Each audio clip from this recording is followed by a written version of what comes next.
4ஆம் நூற்றாண்டில் வாழ்ந்த ஒரு உன்னதமான புனிதர்.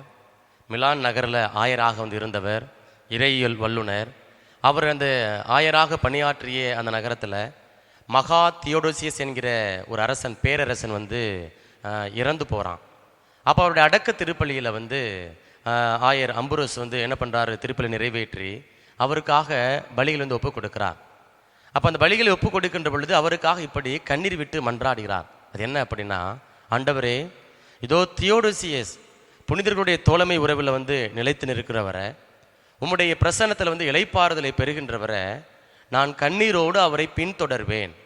எப்படி நான் அவரை பின்தொடர்வேன் அப்படின்னா, இந்த ஜபமாலைகள் வழியாக, திருப்பலிகள் வழியாக நான் அவருக்காக அவரை பின்பற்றுவேன், அவருக்காக மன்றாடுவேன் அப்படின்னு சொல்லி 4ஆம் நூற்றாண்டில் வாழ்ந்த ஒரு புனிதர், ஆயர், இறையியல் வல்லுனர் அடுத்தவங்களுக்காக, குறிப்பாக இறந்தவங்களுக்காக எப்படி கண்ணீர் விட்டு மன்றாடணும், அந்த ஆன்மா இறைவனில் இளைப்பாறுகிறவரை, வாழ்வோருடைய நாட்டில் குறிப்பாக இறைவனுடைய பிரசனத்தில் அந்த நிலை வாழ்வை பெறுகிறவரை நம்முடைய ஜபங்களும் நம்முடைய பலிகளும் எப்படி ஏறெடுக்கப்பட வேண்டும் என்பதனை நமக்கு கற்றுக் கொடுக்கிறார்.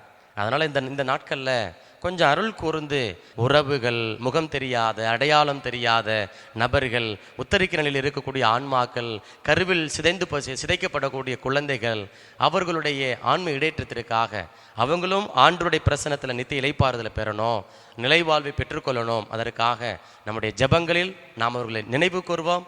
அவருடைய ஆன்மா மீட்படைய இந்த நாட்களை நாம் தகுதியுள்ள விதத்தில் பயன்படுத்தி கொள்வோம்.